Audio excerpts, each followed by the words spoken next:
Hello students, now we have to start the chapter that is working of institutions. Okay, तो इसमें हमने पढ़ लिया था कि भाई किस तरीके से किसी भी बिल को एग्जीक्यूट किया जाता है ना, किस तरीके से उसमें पार्लियामेंट का रोल है। और हमने एक दिन लोकसभा का भी देखा था कि किस तरीके से लोकसभा में काम होते हैं। तो आज हम पढ़ेंगे कि ये जो वर्क हो रहा है एट द डिफरेंट लेवल, इन्हें किस तरीके से किया जाता है, कौन किस काम के लिए रिस्पॉन्सिबल है। ठीक है, तो बेसिकली आज हम देखेंगे अबाउट द एग्जीक्यूटिव्स।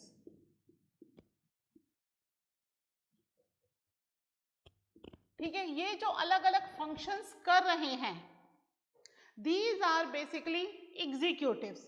ठीक है, चाहे वो पॉलिटिकल एग्जीक्यूटिव हो या परमानेंट एग्जीक्यूटिव। ठीक है, यानी कि दो तरह के एग्जीक्यूटिव्स हैं हमारे पास, कौन कौन से, दैट इज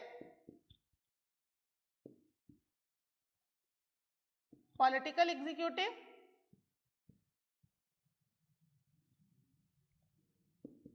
और दूसरे हैं that is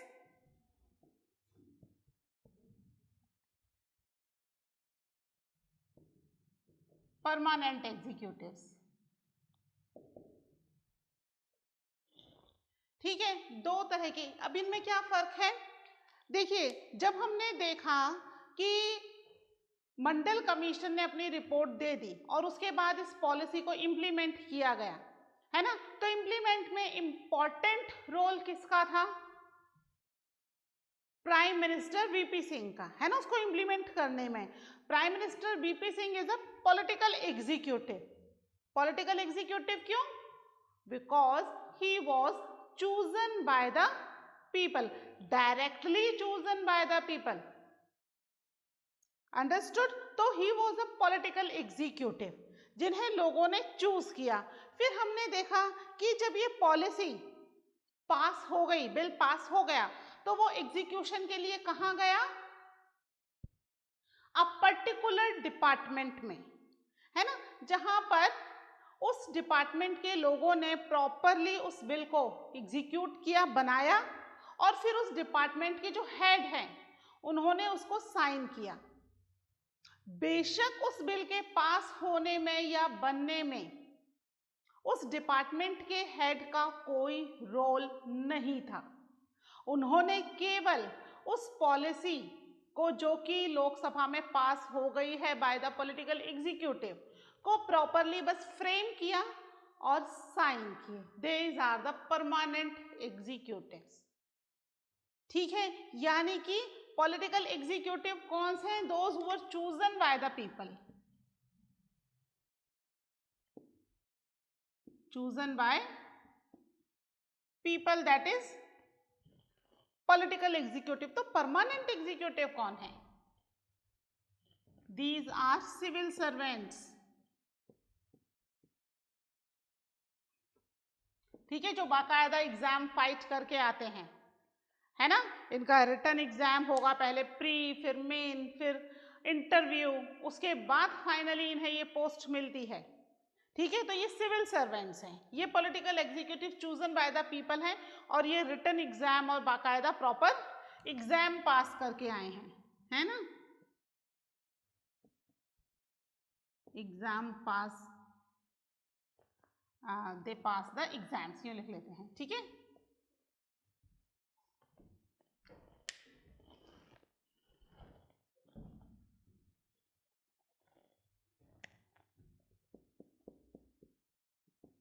they appointed through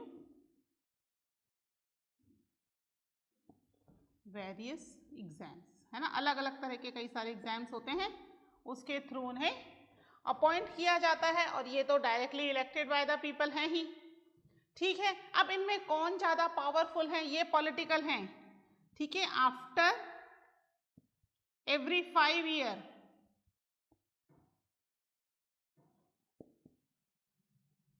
they change. ठीक है, हर 5 साल में ये चेंज हो जाएंगे। वहां पर ये क्या है, एक बार एग्जाम पास कर लिया, now they are permanent employees,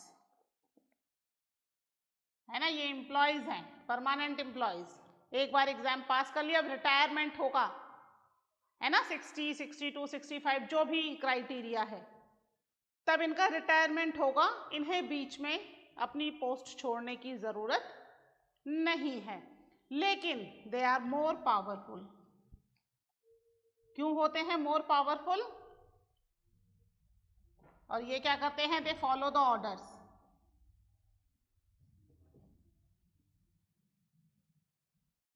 ये ऑर्डर्स फॉलो कर रहे हैं किसके? पॉलिटिकल एग्जीक्यूटिव के। ये मोर पावरफुल क्यों है? ये मोर पावरफुल इसलिए हैं because they are chosen by the people. लोगों की जो एस्पिरेशंस हैं या लोगों का सपोर्ट है वो इनके साथ है, इसलिए दे आर मोर पावरफुल। ठीक है, और ये जो हैं ये इनके अंडर में काम करते हैं, ये पॉलिटिकल एग्जीक्यूटिव, ठीक है, sorry permanent executive political executive के अंडर में काम करते हैं, तो दे फॉलो देयर इंस्ट्रक्शंस। किनके इंस्ट्रक्शंस? पॉलिटिकल एग्जीक्यूटिव्स के इंस्ट्रक्शंस को फॉलो करना होता है। कई बार ऐसा भी देखा गया है कि पॉलिटिकल एग्जीक्यूटिव को अपने रिलेटेड डिपार्टमेंट से के बारे में कुछ ज़्यादा नॉलेज नहीं होती, उसके बावजूद भी इंस्ट्रक्शंस पॉलिटिकल एग्जीक्यूटिव्स के ही फॉलो किए जाएंगे, ना कि परमानेंट एग्जीक्यूटिव्स के, है ना। रीजन वही एक ही है कि ये जो है इनके साथ लोग हैं, और कंट्री में किसका रूल है? पीपल्स रूल है, डेमोक्रेसी है ना, तो पीपल्स रूल है। पीपल्स रूल होने की वजह से अब कंट्री में ज्यादा सपोर्ट जिनके पास है वो पावर में होंगे, है ना, तो इनके पास ज्यादा सपोर्ट होता है और इसलिए ये क्या है? पावर में हाईएस्ट पोजीशन पर है ये। ठीक है, समझ में आई इतनी बात? ठीक है, इनके बारे में कुछ पॉइंट्स लिख लेते हैं, फिर आगे और डिस्कस करेंगे। सबसे पहले आप डाल लीजिए हेडिंग एग्जीक्यूटिव्स। ठीक है, एग्जीक्यूटिव्स लिखिए। At different level of any government, at different level of any government, we find functionaries who take day to day decisions। ठीक है, डेली के डिसीजंस, कब क्या कहाँ कैसे करना है, इन सब के बारे में डिसीजंस लेते हैं। ठीक है, all these functionaries are collectively known as the executive, because they are in charge of execution of the policies of the government। ठीक है, जितनी भी पॉलिसीज होंगी गवर्नमेंट की वो सब एग्जीक्यूट करने का काम करेंगी ये एग्जीक्यूटिव्स। ठीक है, फिर लिख लीजिए। There are two types executives in India. First political executive, second permanent executive.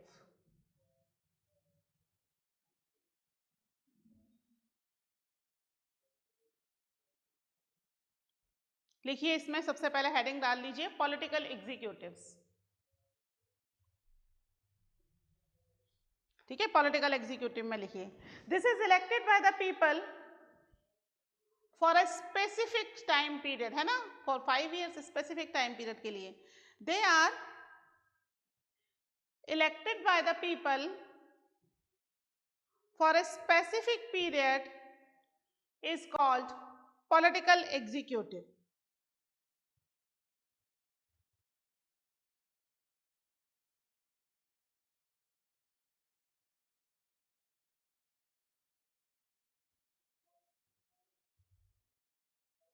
ठीक है, नेक्स्ट लिखिए इसमें, political leaders who takes the big decision fall in this category, ठीक है, जितने भी पॉलिटिकल लीडर्स हैं वो सब पॉलिटिकल एग्जीक्यूटिव वाली कैटेगरी में आ जाएंगे। These political executives remain in office when the ruling party is in power, ठीक है, जब तक रूलिंग पार्टी पावर में है तब तक ये अपने ऑफिस के हेड हैं।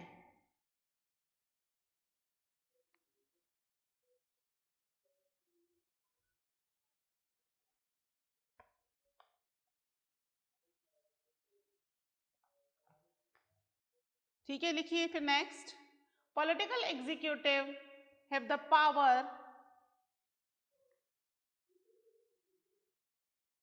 to decide about the policies and programs.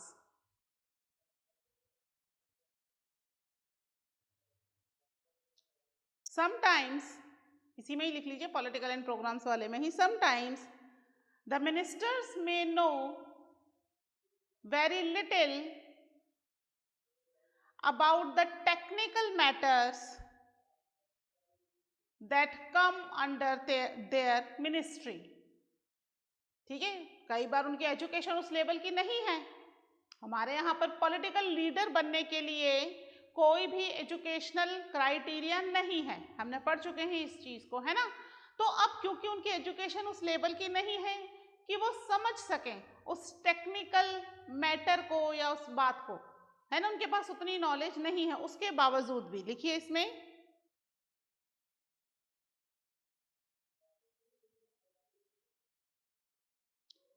still the minister have the final say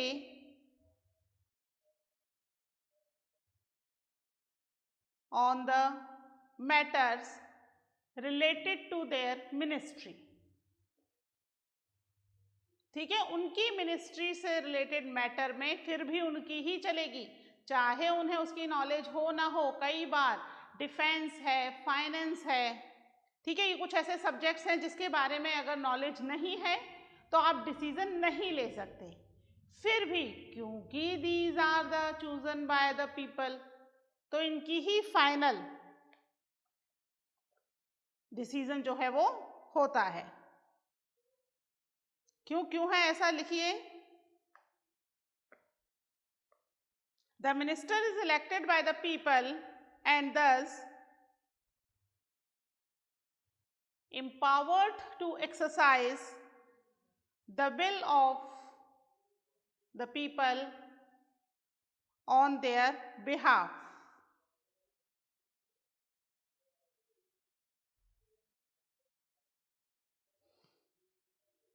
ठीक है, इसमें एक और पॉइंट लिख लीजिए, the minister decide the overall framework and objectives in which decisions on policy should be made,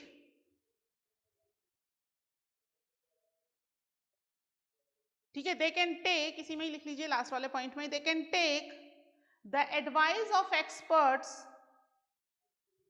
on all technical matters, है ना, ये एडवाइस ऑफ एक्सपर्ट्स, एक्सपर्ट्स कौन है, दैट इज परमानेंट एग्जीक्यूटिव, है ना। अब हेडिंग डाल लीजिए permanent executive.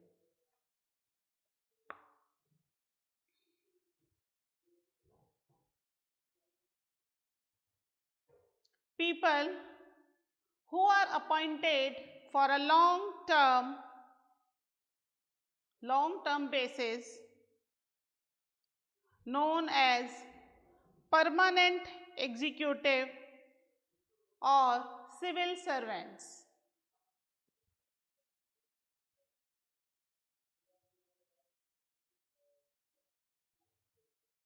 they remain in their office even when the ruling party is changed, ठीक है, रूलिंग पार्टी चेंज होती रहती है, तो परमानेंट एग्जीक्यूटिव, तो वो अपने ऑफिस में बने रहते हैं चाहे कोई सी भी पार्टी पावर में आए, चाहे उस समय कांग्रेस पार्टी हो, बीजेपी हो, कोलिएशन गवर्नमेंट हो, इससे परमानेंट एग्जीक्यूटिव को कोई भी फर्क नहीं पड़ता, है ना, वो अपना काम एज इट इज करते रहेंगे, ठीक है। तो they remain in the office even the ruling party change होने दो, रूलिंग पार्टी चेंज हो रही है तो, ठीक है। नेक्स्ट लिखिए, these officers work under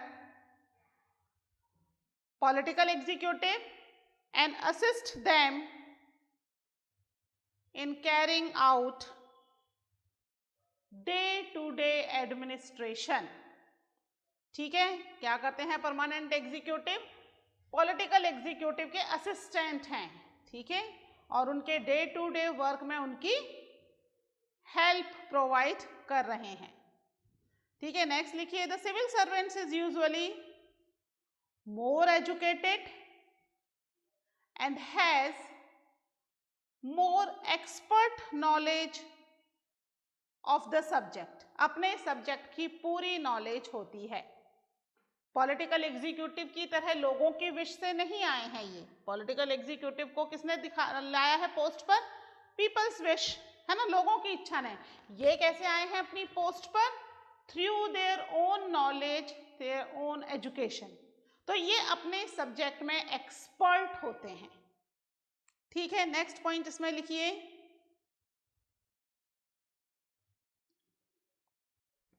sometimes the ministers take their opinion in the technical matter but final decision is taken by political executive,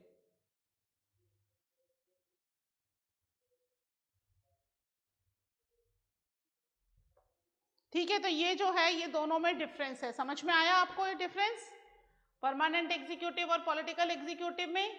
political executive जो है जितने भी हमारे पॉलिटिकल लीडर्स हैं,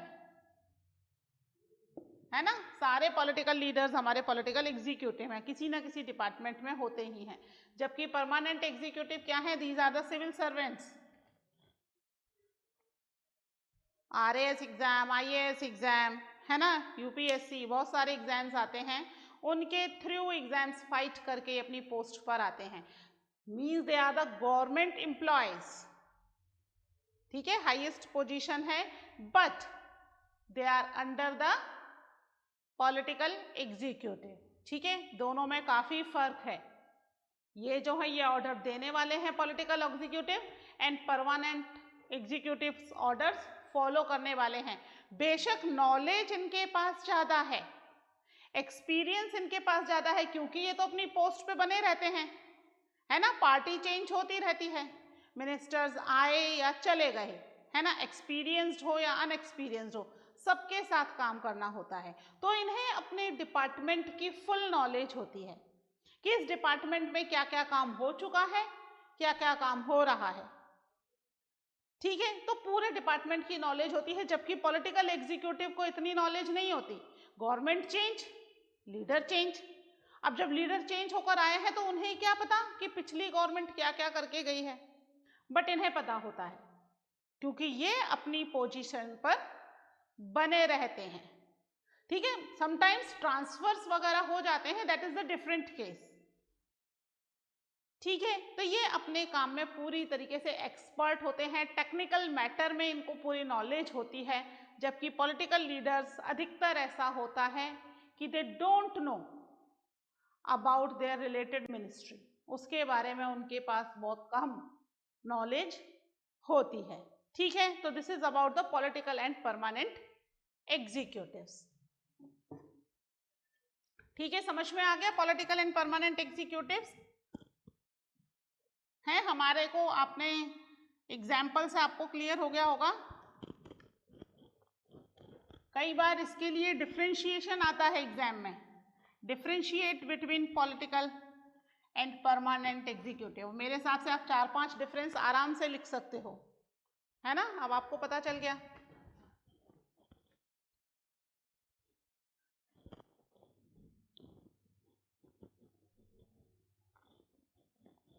चलिए अब हम परमानेंट पॉलिटिकल एग्जीक्यूटिव के बारे में ही कंटिन्यू करेंगे, है ना। These are our prime ministers, president, है ना, जितने भी मिनिस्टर हैं, कैबिनेट मिनिस्ट्री, सब क्या हैं, पॉलिटिकल एग्जीक्यूटिव्स हैं सारे के सारे।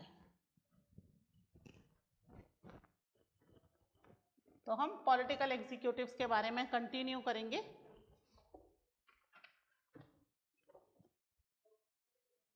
हम पढ़ेंगे अबाउट द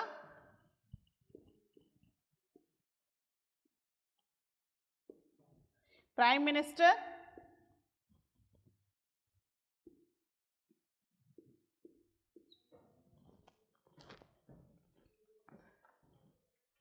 एंड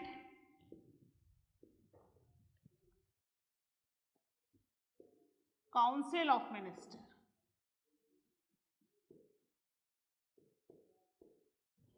ठीक है,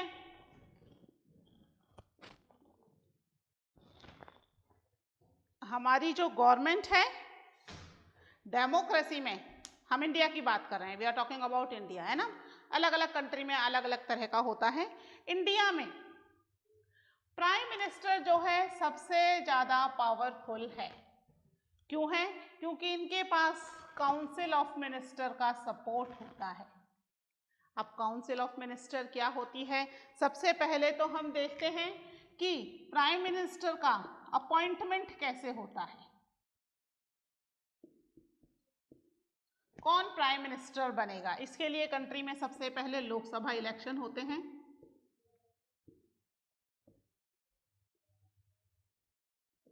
ठीक है, लोकसभा इलेक्शन में मेजॉरिटी सीट्स विन करके जो पार्टी आती है,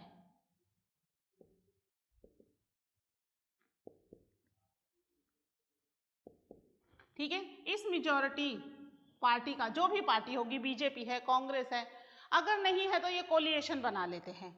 ये जो है मिलकर के इनका जो भी लीडर होगा, जीत गई, now they choose there leader. ठीक है, एक लीडर को चूज करेंगे। ये चूज किया हुआ लीडर जो है इसे प्रेसिडेंट इनवाइट करेगा। ठीक है, president of country, president invites the leader of winner party. ठीक है, जो पार्टी जीती है उसके लीडर को इनवाइट करेगा and then he appoints them as a prime minister. ठीक है, सबसे पहले लोकसभा इलेक्शन होंगे, यानी पूरी कंट्री में हमने देखा था कॉन्स्टिट्यूएंसीज बन जाएंगी, वोटर लिस्ट बन जाएगी, कॉन्टेस्टेंट खड़े हो जाएंगे।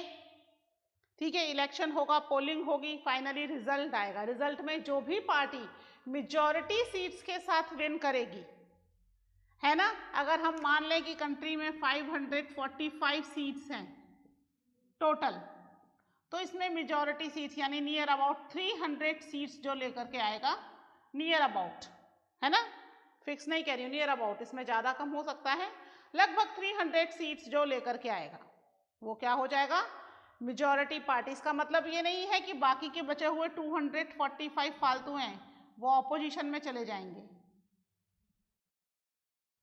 वो भी गवर्नमेंट का पार्ट रहेंगे, but they oppose from outside. ठीक है, अब ये 300 सीट्स जो लेकर के आए हैं, now they form the government. अब ये अपना एक लीडर चूज करेंगे।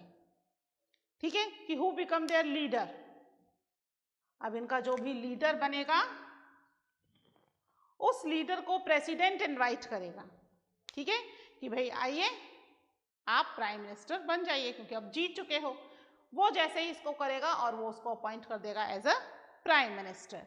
ठीक है, इस तरीके से हमारी कंट्री में प्राइम मिनिस्टर का अपॉइंटमेंट होता है।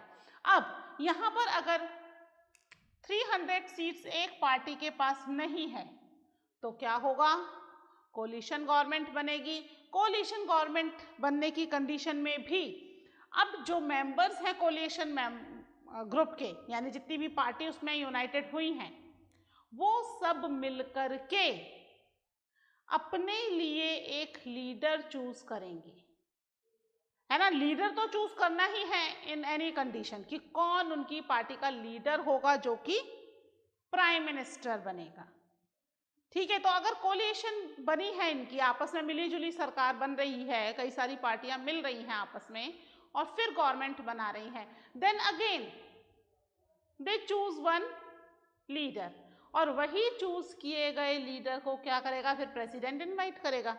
प्रेसिडेंट का इसमें कोई रोल नहीं है, प्रेसिडेंट केवल अपॉइंटमेंट देने का काम करते हैं, है ना। कौन लीडर बनेगा, कौन नहीं बनेगा, ये सब कौन डिसाइड करेगा, मेजॉरिटी सीट्स जीतने वाली पार्टी आपस में डिसाइड करेगी। अगर एक पार्टी नहीं जीत रही है और कई सारी पार्टीज मिलकर के गवर्नमेंट बना रही हैं, then again they decide by themselves कि कौन गवर्नमेंट बनाएगा या कौन गवर्नमेंट में हाईएस्ट पोजीशन, प्राइम मिनिस्टर की पोजीशन को रखेगा। ठीक है, अब यहाँ पर प्राइम मिनिस्टर जो है इनका एक इंपॉर्टेंट रोल है ना, सबसे हाईएस्ट पोजीशन है ना। अब प्राइम मिनिस्टर क्या करेंगे, ये अपनी काउंसिल ऑफ मिनिस्टर को चूज करेंगे। अपॉइंटमेंट काउंसिल ऑफ मिनिस्टर को भी प्रेसिडेंट देगा, है ना, यहाँ पर भी प्रेसिडेंट ही इनको अपॉइंट करेंगे। ठीक है, काउंसिल ऑफ मिनिस्टर को, but with the help of prime minister, यानी कि अब जो प्राइम मिनिस्टर के नियर और डियर मिनिस्टर्स होंगे वो सब काउंसिल ऑफ मिनिस्टर्स में चले जाएंगे। काउंसिल ऑफ मिनिस्टर्स मतलब जिनको कंट्री की इम्पोर्टेंट मिनिस्ट्रीज दी जाएंगी, बड़ी बड़ी मिनिस्ट्रीज दी जाएंगी, है ना। जब भी प्राइम मिनिस्टर कोई भी डिसीजन लेंगे तो सबसे पहले वो काउंसिल ऑफ मिनिस्टर से कंसल्ट करेंगे। ठीक है, बाकी के मेंबर्स भी होंगे बट ये लिमिटेड होते हैं, 20-30 के आसपास काउंसिल ऑफ मिनिस्टर्स होते हैं जो कि प्राइम मिनिस्टर के बहुत नियरेस्ट होते हैं। हर डिसीजन में prime minister and council of minister ये मिलजुल करके ही डिसीजन लेती हैं। It's impossible to consult each and every member, है ना, 300 या 400 मेंबर हैं गवर्नमेंट में, सबसे कंसल्ट करना, सबको बुलाना, है ना, तो इसमें बहुत लंबा प्रोसीजर लगता है। कई बार कुछ डिसीजन लेने के लिए प्राइम मिनिस्टर अपनी काउंसिल ऑफ मिनिस्टर से डिस्कशन कर लेते हैं। तो यहाँ पर प्राइम मिनिस्टर का एक इम्पॉर्टेंट रोल है। यहाँ पर भी प्रेसिडेंट अपनी इच्छा से कोई अपॉइंटमेंट नहीं करते हैं, यहाँ पर भी प्रेसिडेंट किसकी इच्छा से अपॉइंटमेंट करेंगे, प्राइम मिनिस्टर की इच्छा से अपॉइंटमेंट करेंगे। प्राइम मिनिस्टर ही उन्हें बताएगा किसको डिफेंस देना है, किसको होम मिनिस्ट्री देनी है ना, किसको ह्यूमन डेवलपमेंट देना है, किस डिपार्टमेंट में किस मिनिस्टर को अपॉइंट करना है। एंड फाइनली प्रेसिडेंट केवल उस डिपार्टमेंट में उन मिनिस्टर्स को अपॉइंट करने का काम करेंगे। यानी कि सारे के सारे जो अपॉइंटमेंट हैं आइदर फॉर प्राइम मिनिस्टर और फॉर काउंसिल ऑफ मिनिस्टर, सारे के सारे अपॉइंटमेंट प्रेसिडेंट करते हैं। ठीक है, रोल कहीं पर भी इनका नहीं है, बस अपॉइंटमेंट देने का काम है। आजकल टीवी पर भी ओथ आती है ना, देखा है, पूरी काउंसिल ऑफ मिनिस्टर और प्राइम मिनिस्टर की ओथ आती है आजकल टीवी पर, दे टुक द ओथ, है ना। तो एक तरफ प्रेसिडेंट पढ़ते जाते हैं ओथ पर कि मैं this and this appoints as a this minister, है ना, वो एक लाइन शुरू करते हैं और बाकी की पूरी ओथ दूसरे मिनिस्टर लेते जाते हैं। ठीक है, तो दिस इज अ फॉर्मेलिटी, लेकिन सारे के सारे अपॉइंटमेंट प्राइम मिनिस्टर की इच्छा से होते हैं। जो हमारी मिनिस्ट्री है ना, हम कहते हैं हमारी पार्लियामेंट भी अलग अलग 3 ग्रुप्स में डिवाइडेड है। ठीक है, इन 3 ग्रुप्स के बारे में हम बाद में पढ़ेंगे, पहले हम इनके बारे में कुछ इंपॉर्टेंट पॉइंट्स लिख लेते हैं। ठीक है, ये चीज समझ में आ गई आपको? ठीक है, चलिए इसको समझ लीजिए, फिर इनके बारे में हम पॉइंट्स लिखते हैं in the next lecture. Okay, till then take care, bye.